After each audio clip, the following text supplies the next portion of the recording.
So today, let's start off with talking about, let's go right into, we were pretty passionate about talking about these GLP-1s before we get into this list right now. GLP-1s, of course, a very hot topic, but now we are doing oral, we are doing drip, we are doing so many different things. Let's talk about it and why it's a little concerning. Well, I think it's a double-edged sword. There's been billions of dollars being put into these medications, the development. They're effective, though. They do work. People do lose weight. They lose a lot of it. The problem is about 60 to 70% tend to regain it if they stop the med, and there are still enormous insurance barriers that we're seeing that insurances will change, or suddenly I've actually seen you go up on the dose to try to get more weight loss, and they don't want to pay the higher dose. That, not to mention side effects. People after you go to higher doses tend to have more side effects, GI side effects in particular. So there are challenges with that. But with that said, there's newer medications coming out. There's oral versions. There's microdosing. There's all kinds of iterations of this that will be out in the next 2 to 3 years. But there appear to be, bottom line, there are health benefits to losing weight, and these medications do help, but they're not the answer because they're not sustainable. Right, because they're not sustainable. That's the issue. They're not something that people can develop into their lifestyle. Is permeated throughout the whole lifestyle. So I think that's the biggest problem that we have with all of these, is that it's just not sustainable. It's not joyful. It's not part of life. It's something that you're restricting again, sort of like the old issues coming back in with a new suit. The other thing also that I find, and I'm pretty passionate about this, I think any provider, and I know people get the drugs not necessarily from a provider, but any provider who is prescribing these medications and not putting them in touch with a dietitian is just, it's not correct, because if they expect their patients to get the results that are being claimed by the pharmaceutical companies, they have to follow the protocol. And the protocols in all of the studies will show that those subjects met with those dietitians more than usually the researchers and the physicians. So how can you, I love this statement that I've been saying for years, it's just another cloak, I think. How can we expect a patient to get success when the provider is recommending something that we know has a 95% failure rate, and they're not doing anything to support? And these patients need to. It's almost like, so we get the GI, and it's usually the first few days after they've taken the injections that they really have the issues. Well, they can't be eating high-fat food because one of the things is these medications slow gastric emptying. The stomach slows down. You put a lot of fat in there, guess what's going to happen? So you have to know how to adjust these. They learn that when they work with a dietitian. How do we manage these side effects? What do we do with our nutrition?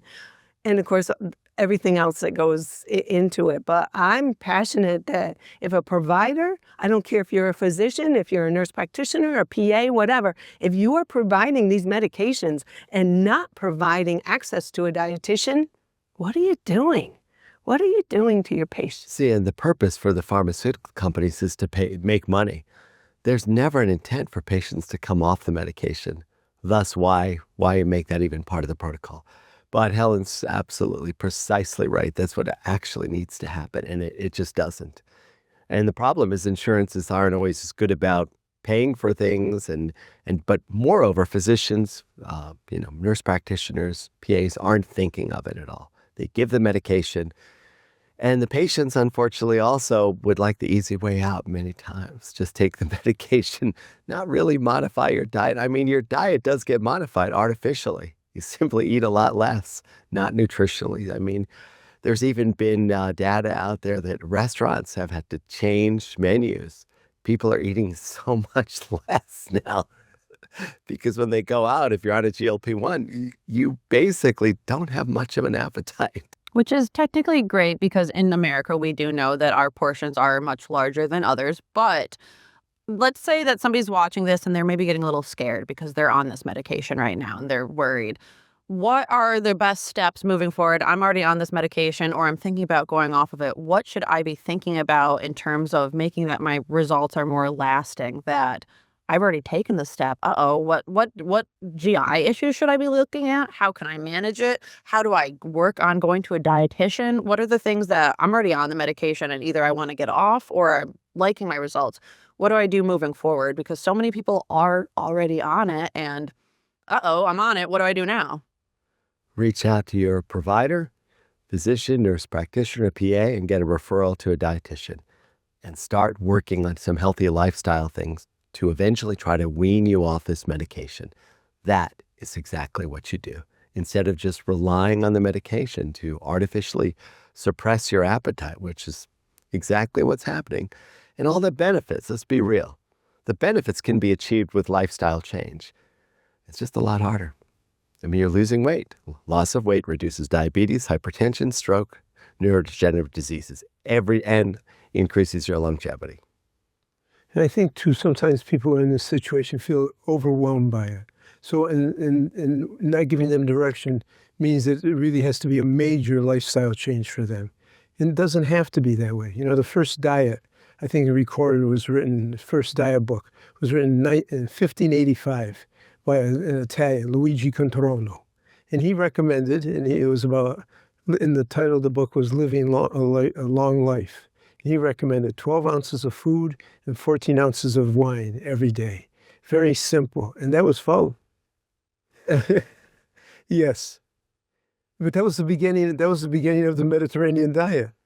And then in the 1600s, there was another book that looked at the herbs and the vegetables and stuff. Very simple kinds of things. But it's become so complex for people, I think they feel overwhelmed by it. And so then what we have to do, and that's why you see a dietitian, to really be able to say, you know, we've got this in hand. We've worked with this before. We know the path. We're familiar. We'll develop your path that's unique to you and to help them work together to accomplish the task. The other thing, too, I think, is that you will experience more hunger. And that is terrifying. But if you're working with a dietitian, I'm going to keep pushing it. I always say it's much like when you take a medication for pain. You take the medication ahead of the pain so that you can continue to manage it. You don't wait until pain gets out of control and then try to, bring it back in. Same is true with hunger. So you have to learn how to eat to stay ahead of your hunger. But most people who are on these medications are trained to eat less. The less you eat, the better it is. And that is not going to keep you successful. Will you gain some weight back? Absolutely. That's shown time and time again. But how much do you gain back? That's between you and your dietitian as far as how can we manipulate what you do, how you do it, and get you into a really good pattern. Because I'm guessing that you're finding it is just euphoric to not feel this level of hunger anymore and not to have that constant talk. I think I talked about it last time. And when you stop your medication, your hunger's coming back. Those things and you need someone to support you and teach you how to eat again as you go forward. And ideally, you work with a dietitian prior to coming off the med. Don't come off the med, experience the hunger, and then jump in with a dietitian again with any kind of pain med, anything. Get ahead of it before it happens. And I think if we think in terms of a neuroendocrine model with dopamine in the brain, these are actually suppressing the dopamine signals, which gives us pleasure, which eating actually does that. It's altering that chemistry, and you're not learning a natural way to suppress that, which is what we're speaking of, which a dietitian, which by modifying your lifestyle and diet, you can achieve. The medications just do it automatically. At its very basic level, excessive eating really can become kind of an addictive behavior like anything else at various levels of addiction.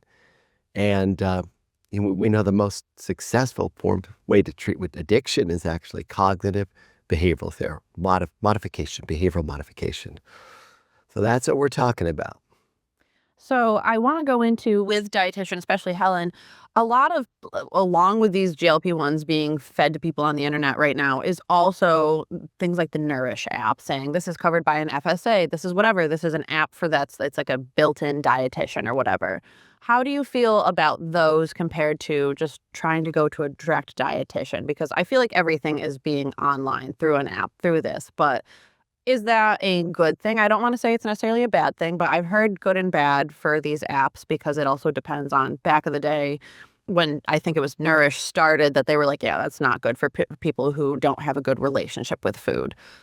What would you recommend if this is something that is accessible for people, if that's good for them to go with, or if it's best to really try to get more of that in-person dietitian? That's a really good question. And I know a number of providers who have linked in with Nourish. Because sometimes, as much as I'm promoting dietitians, oftentimes we're hard to find. And if there's a void of dietitians that can, you can access, then, a program like that, it is virtual. So depending on who you are, if you can do virtual work, that's fine. And it certainly is 100% better than going it alone. So that's my feeling. We know the importance of the psychological side of it, and sometimes combining a program like Nourish or even your dietitian, if you're able to get a dietitian face-to-face, seeking out a psychotherapist and put yourself in therapy short-term to just also help you get through all of these new challenges that are going to be faced if you choose to come off the med. I know some of my clients are starting to use it like a PRN. I don't know what the medical field is feeling about that, but they'll go with they're doing it on their own, but then things are getting out of control a little bit. So then they'll re-inject, run it for a little while, and then come back off it again.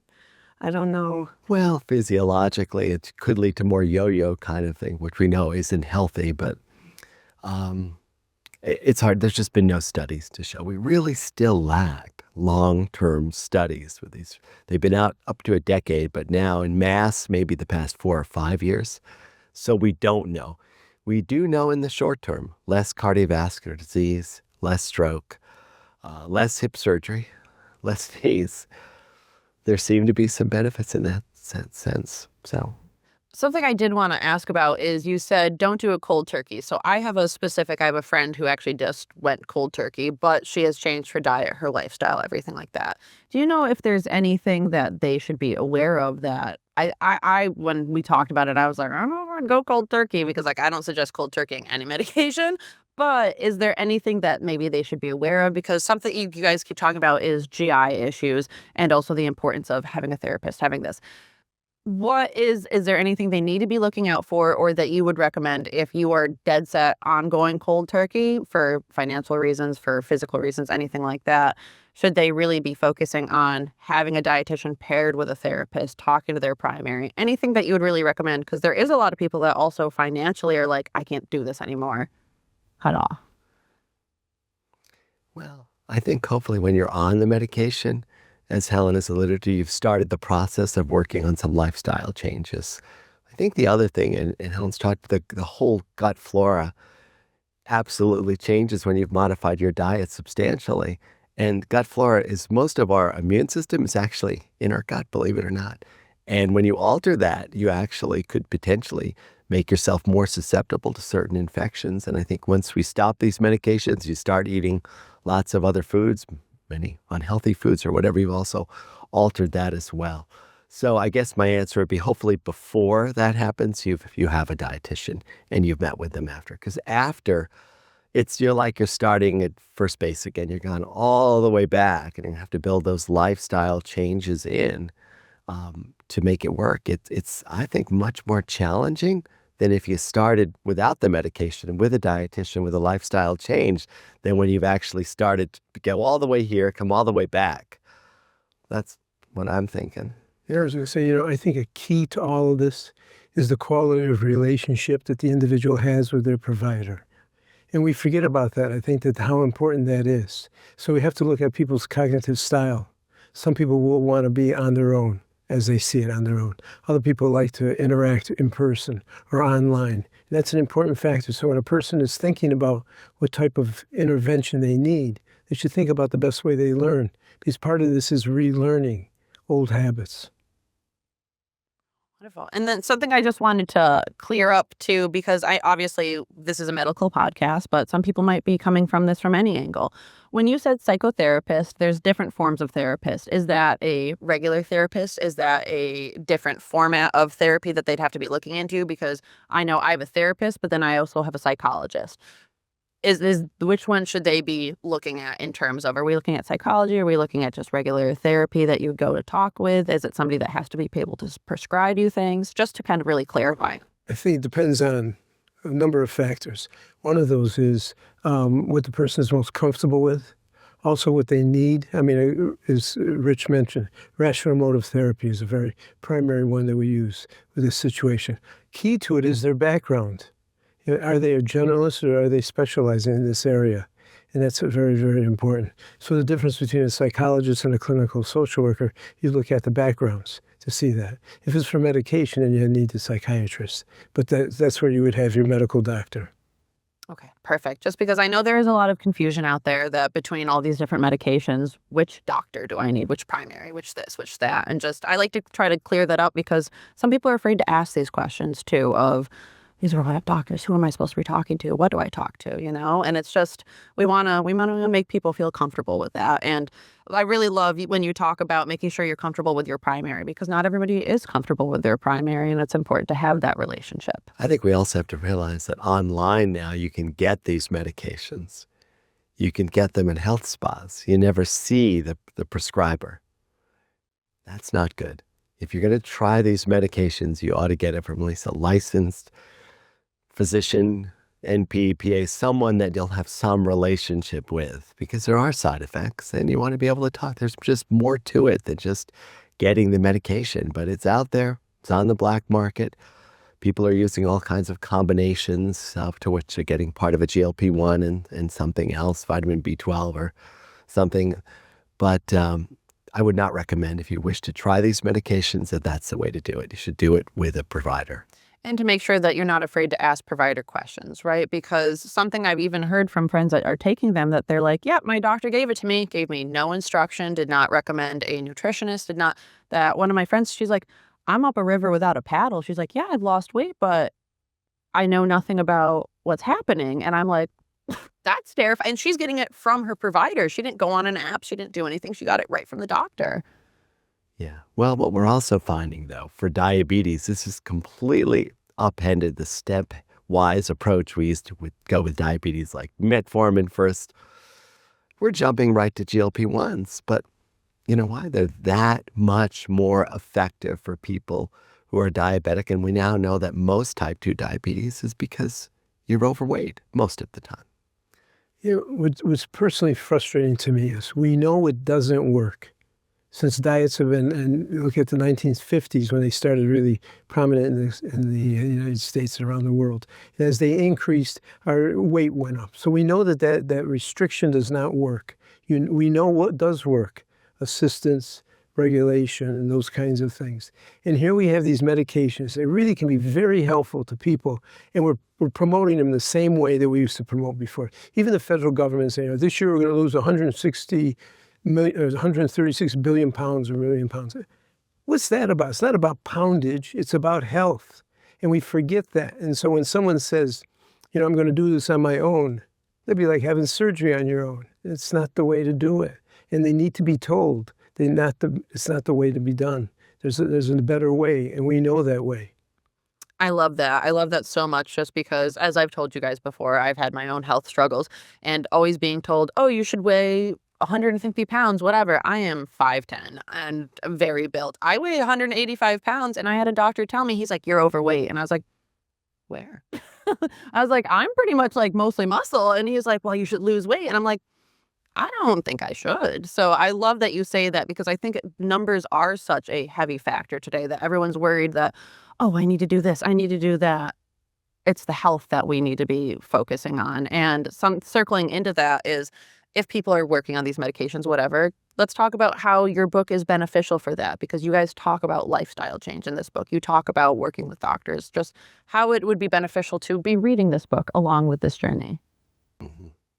Well, it gives you a baseline on how to approach, your health and eating, exercise. a lifestyle change, which is critical. I think we have to understand something. Big pharma, big companies like Conagra, the food business, they're running everything. The billions and billions of dollars of lobbyists to control pharma and the food industry. And probably, and Helen, as an expert in this, 80% of probably what we buy in a supermarket is bad. And it's some additive, and they make foods addictive, so we'll eat more of it. It's stacked against us, which is even more critical why you need a registered dietitian to advise what foods to eat. Because all of these, you go out to eat, this again is another Cisco. They supply 90% of restaurants? Again, all artificial foods and things that not very little farm to market, actually healthy, right? I was just going to say, even if you look at your local school lunch, I mean, the dietitians that are at the head of it are really trying, and they're trying to get more farm to school. We have farm to school, and they fight an uphill battle to get there. So in our district, 1 day a week, our dietitian has been successful in getting a farm to school lunch in place. Other than that, it's commodities, And if you asked most parents, I would suggest that they would say, I want it from farm to the table. So we're not doing what people want us to do. You're right, the big farmers spend all this money. The grocery store that I love, I really enjoy this place where we go. I notice every week when I get there, the soda aisle is getting bigger. Potato chip aisle, it looks like a specialized potato chip factory. And the food, and it's at the beginning of your tour around, and then the foods that you want to usually get are at the end. The other thing, and I don't know if this is really applicable, but so this particular grocery store is one that we shop in often, and so you have your little shopper card. But what we found over the years were the foods that we buy were never discounted. They were never on sale. So I said, what the heck are we doing? We're giving them all of our shopping information. So I said, that's it. I don't use my shopper card anymore because they weren't offering me anything, and I was giving them all this information. But I can tell you, there are so many farmers markets. Go, because these are the farmers. You can talk directly to the farmer. You can see so many of the small farms, they're not certified organic because it's a very costly process, but they are.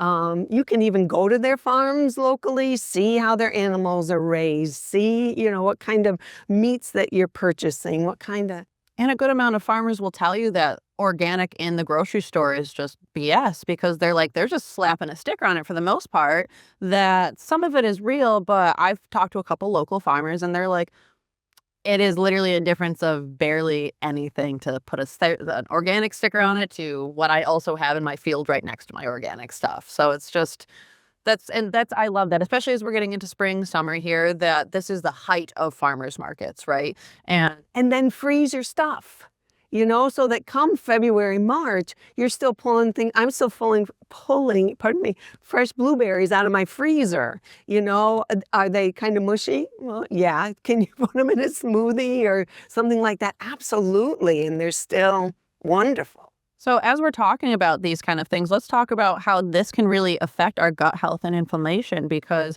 talking about the potato chips, how there's so many of them, but then potato chips to fruits and whatever, how is this affecting our gut health, the inflammation? Because that's also when you're bloated, that's when you can feel your worst, right? And that can all be a factor of what's going in. So let's talk about the importance of how that can really affect weight loss, weight gain, so on and so forth. I can start. One of the things, and that's what I was going to kind of toss it to you, but CRP is a C-reactive protein that we can measure. It's one measure of inflammation in our bodies. So it's not that we have to be in a guessing game, correct? I'm very yes. So we know that the gut microbiome, and this is still very robust in its research, and we don't know everything, but we're learning more and more. We're learning a lot, and we learn it through fecal material. So we study fecal material, and we know that depending on the diet, it will show in our fecal material. And so worldwide, global studies have shown the diseases associated with particular microbiomes that come from the foods and the fluids that those particular areas are consuming. And so we know, starting to show this, correlation between fecal material and gut health.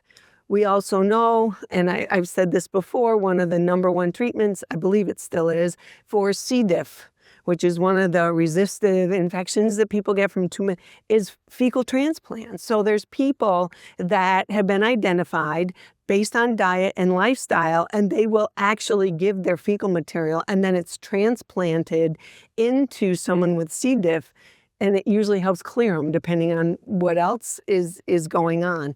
So we have the microbiome, and it's bacterium, it's protozoas, it's viruses. There's more stuff that still needs to be studied, but we know that the ratios of certain bacterium will promote certain things.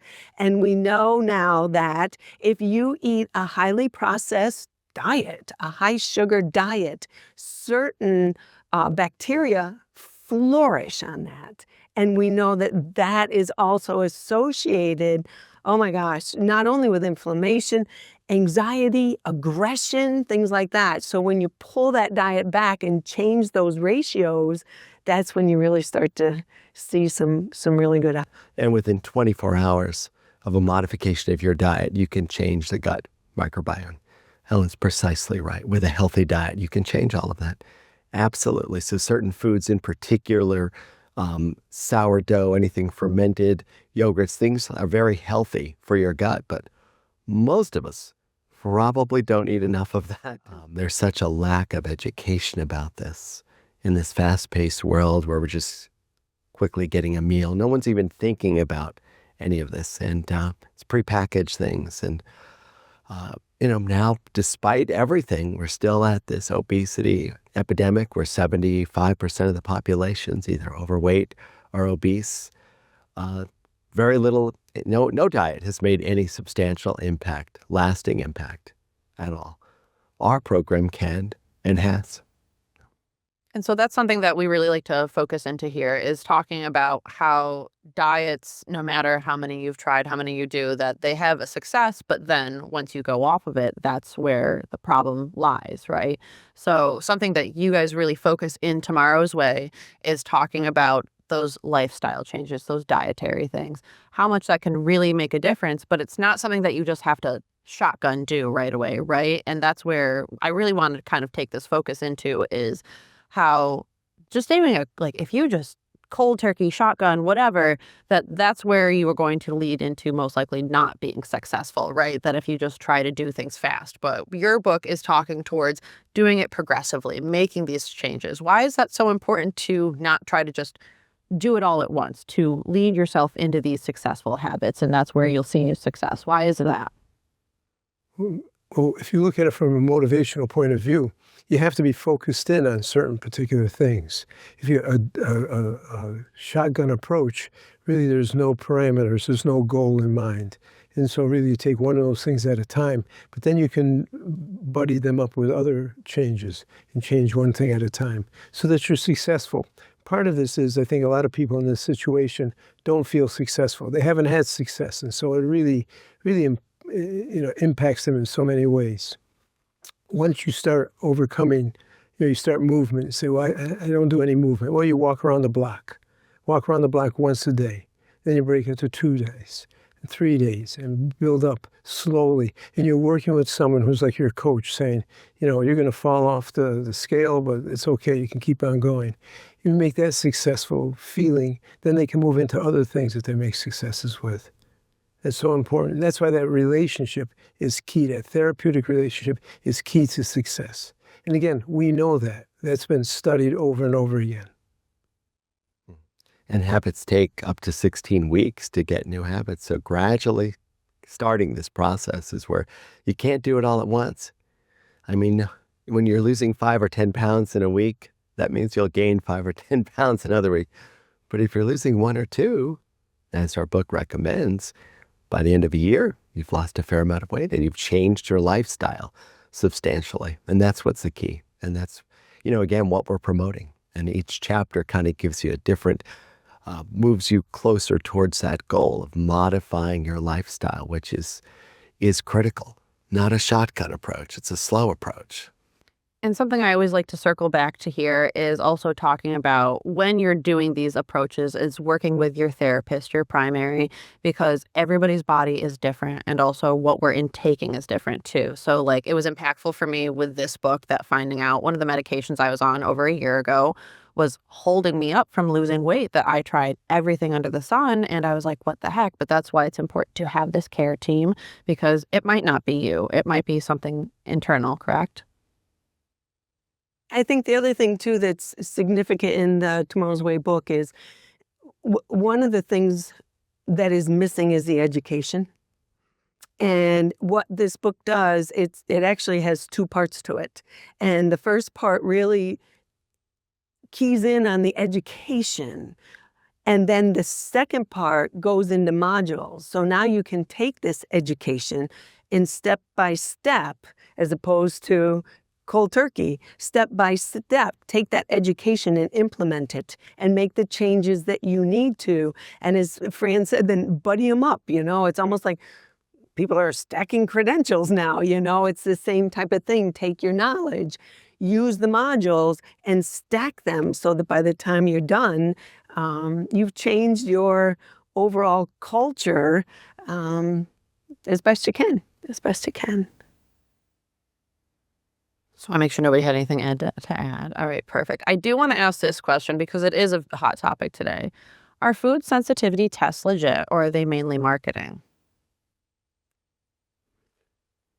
Allergy.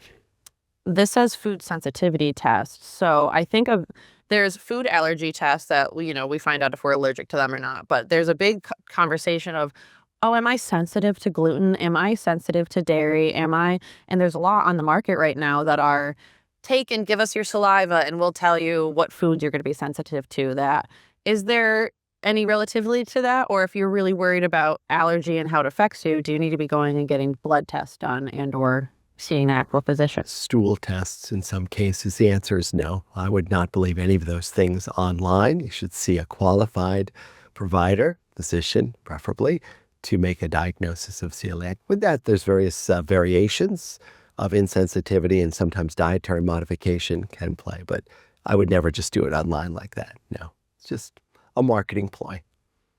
When I first learned about celiac, I was taught that you either have it or you don't have it. It's like you're either pregnant or you're not pregnant. You're not like a little pregnant. And that's the way I learned celiac. But as you're saying, I have been hearing about this sensitivity and I listen, to my clients. And if they believe that, then we alter the diet, ensuring that it stays balanced though. But I don't even think allergy tests are 100% accurate, right? Is that, I don't know, I haven't followed that in quite a few years, but. That's correct. Yet, interestingly enough, food allergies have increased, and we're not exactly sure why. I mean, there's some implication that maybe all the additives, but, we don't know that to be so. It's intuitive. It's possible.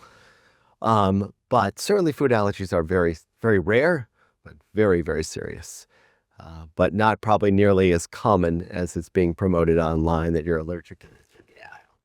Is there a difference between allergy, sensitivity, and intolerance? Because I have lactose intolerance, but so does that mean I'm not allergic to dairy? I don't have outbreaks, but when I have heavy cream, my stomach does not like what's happening. Is there? There's an enormous difference. An allergy would be a significant reaction in the body that could lead to something called anaphylaxis, where your lungs, your bronchioles constrict, and your blood pressure drops, and you can die. And there are variations of that, like if you have hives or things. That's an allergic reaction. That is incredibly serious. And you'll need to be treated. Usually we have an EpiPen available, and steroids and Benadryl. Intolerance may just be some GI intolerance, diarrhea, constipation, nausea, and that can be altered with diet. That's much, much less serious. And you cannot really test for that other than by trial and error. I eat this, it doesn't, don't eat it. Elimination diet, yeah. Put them back in again. So that's good to hear, because there's people that are even going with gluten intolerance now, that they have not just a sensitivity, but they have an intolerance. And I have seen where people have tried eliminating gluten and they're like, I feel amazing Well, now. then do it. Do it. Fine. Work with your dietitian. Exactly. Precisely. I agree. You know, one of the points, and we've made it a couple of times, we talk about making sure you go to a physician, a dietitian, talked about therapist. I want to mention that, the term therapist is not a legal term. So anyone can call themselves a therapist. They can go to a weekend program and suddenly they become a behavioral therapist. There's only a few occupations that are licensed. And I always recommend to people that licensure is really important. It's one, they've been tested. Also, there's regulation behind that, there's codes of ethics and stuff. So I think it's important when we're looking at who's part of our team, that we have people who are truly qualified and licensed. Very important to talk on too, because you're right. It feels like, especially if you go to a gym, that anybody's a physical trainer today, right? You can just get a degree online. Also, I just wanted to mention, I think Helen can speak more to this, just the balance of protein, carbs, fats. There's a lot out there now about high protein, you need this. There is some validity in the sense that, and you can speak better, this protein can maybe satiate you a little bit better, quiet the hunger pains. Typically, I like to recommend, anywhere about 1.6, basically grams per kilogram. That's about it. More than that probably isn't any benefit. Probably won't do any harm, although we used to think it could be harmful for people with kidney conditions, but probably not. But that's probably somewhere in 1.4 to 1.6 protein is where we should start. Would you agree? Oh, absolutely, I agree. No, it's not old, it still is. The recommended amount is 0.8 grams per kilogram body weight, which is very low. It's like, don't go below that, because then we're going to run into problems. So going up into the 1.2, 1.4, even 1.6 sometimes, that's kind of where we put some of our athletes, not real intense athletes, and we'll push it up to 2.0. But yeah, it really does help. But I will say that protein has 4 calories per gram. You bring in extra protein and you don't need that energy, guess where it's going? You're going to store it. You're going to store it in your adipose, your fat tissue. So many people. I mean, I just was talking with a family member who at the gym, it was recommended to her that she should have 1 gram per pound of body weight. Oh my gosh, you're going to get so fat because you can't do that. It's got to go somewhere and it gets stored. There's a whole biochemical reason why it flushes what it can and then stores the extra. Kind of below the waist, it all becomes sugar anyway, which basically ends up into adipose tissue, right? I mean, once you exceed that. So we always do this with the dieting industry, and it's so frustrating. As Fran said, we've had all these diets from back to drinking all that wine. But if you look even globally, we have more people overweight than are starving. It's crazy, and it's our culture. And truly, my belief is you need the education, you need the steps, you need the team, and then you have no choice but you have to go counterculture, because our culture does not support this at all. It's invested in us being sick and spending our money, medications, gyms, you name it. There's a lot of discussion now about longevity. We do not have a society that pushes us to longevity. And that's important to keep in mind. I mean, one of the keys to longevity is happiness. I very rarely have spoken to anyone who's on a diet who's happy with it. It's always like, well, I'm on a diet, and this is my 15th one. No, and that's so important, and we overlook it. I mean, we know how important it is, but we overlook it in the application of all of this. I think extreme diets are deprivation of certain foods that we do crave. In our book, you can have treats sometimes. It's all in balance, and to maintain a healthy lifestyle. And despite the fact that our lifespan had decreased, now it's gone back up. Our health span is not. The last decade, for 90% of Americans, is unhealthy. They have 1, 2, 3, 4 chronic diseases. Part of this will also extend your lifespan, but moreover, your health span. Part of reading this book, you will live longer, healthier.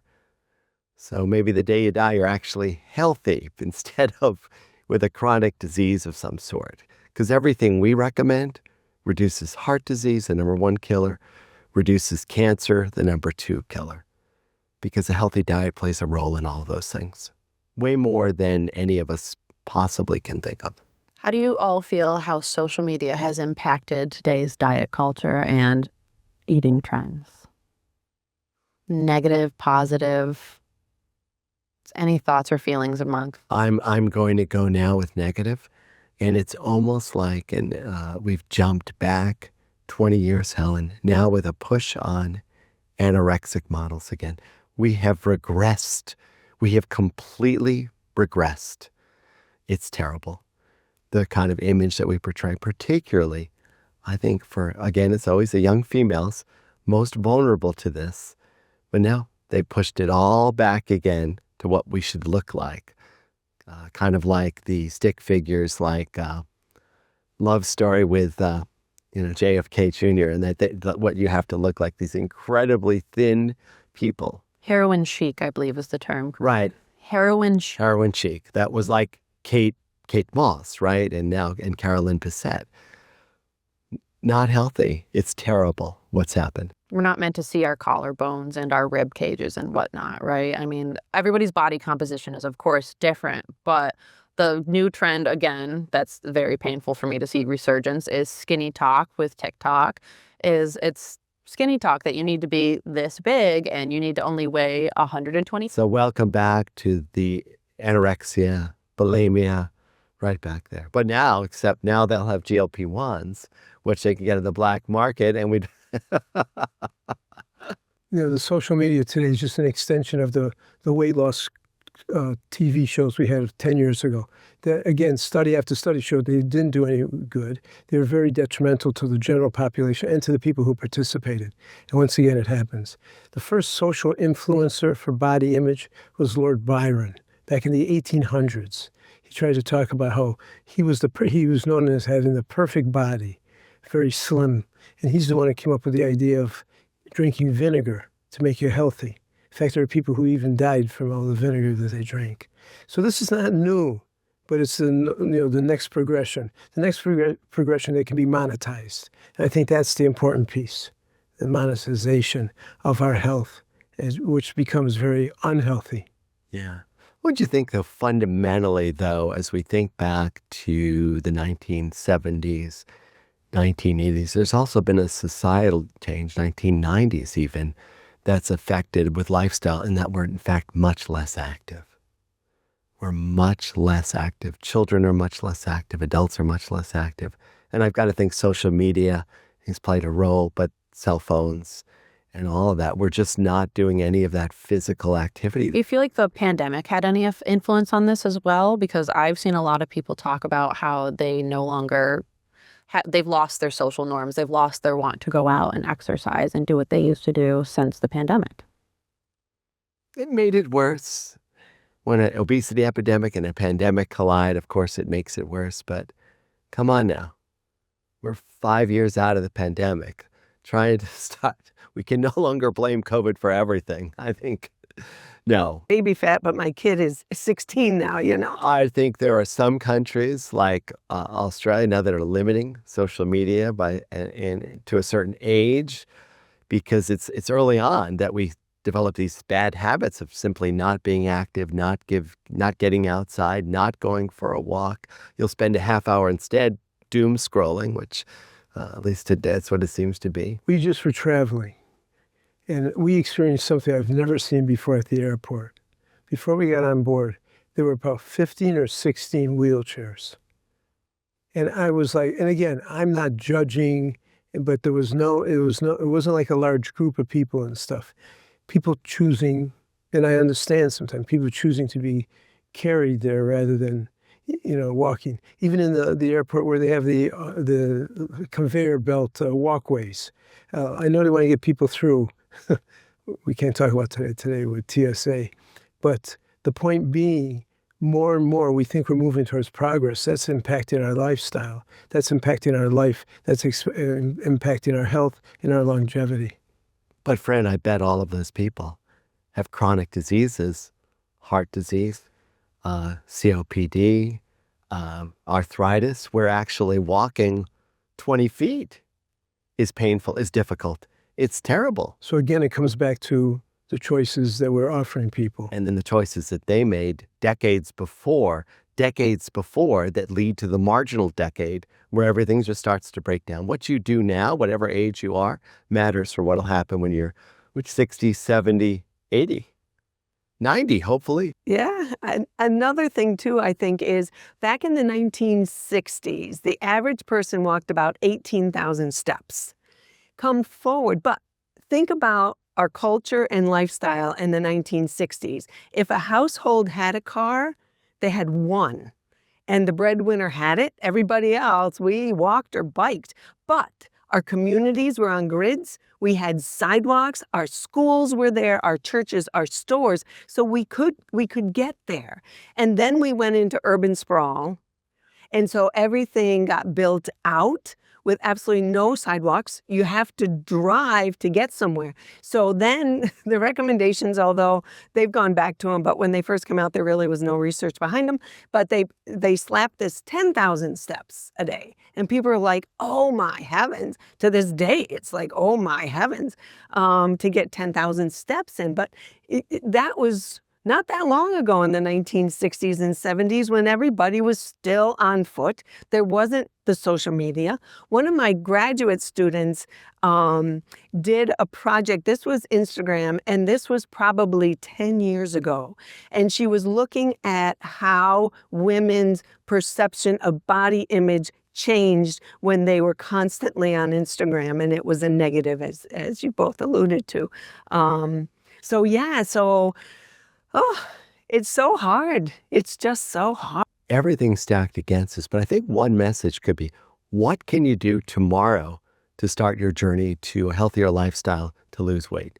And I think if we could take that away from this site, what can we start tomorrow's way, to make us healthier and lose weight, live longer? What can we do? And I think each of us could maybe give a suggestion to what that could immediately be to our listeners. I would say, what are we going to do tomorrow that I'm going to keep on doing? No matter what happens, I'm going to fall off, but I'm going to get back on. And just don't begin anything that you're not already willing to do for the rest of your life. And again, make sure it's joyful. And that's so important. And I would say, as far as your whole diet goes, again, making it joyful, bottom line is it has to taste good. So you may hear, oh my gosh, this was funny. So Fran was presenting in another area yesterday, but he said, is it really joyful to eat 3 pounds of kale? It was like, no, it's not. So as far as diet goes, start bringing back in the fruits and vegetables. That's one of the main things I always say about. Make sure it's fruits and vegetables that you enjoy. And don't worry, are these starchy vegetables? Oh, I'm not supposed to eat a banana. I hear they're awful. It's like, just start eating your fruits and vegetables, the ones that you like. And this time of year, buy frozen because it's more nutritious. It's cheaper. You take out what you want. You seal the bag. You stick it back in the freezer. You're not throwing it away. So that would be my recommendation. And mine would be, if you're not active or minimally active, you start. And let's just start with 10 minutes. And all it can be is a walk. And you know what? Leave your phone back. Don't have your earplug. Just enjoy nature and get out and walk for 10 minutes. And start there. So you'd have some regular activity. And then what all of us have said, maybe that's something that becomes more habitual each day, but commit to that.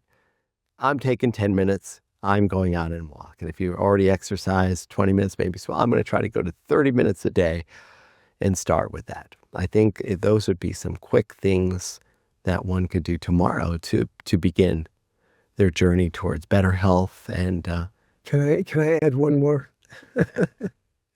Just, the studies show the people you hang with, you take on their behaviors and they take on your behaviors.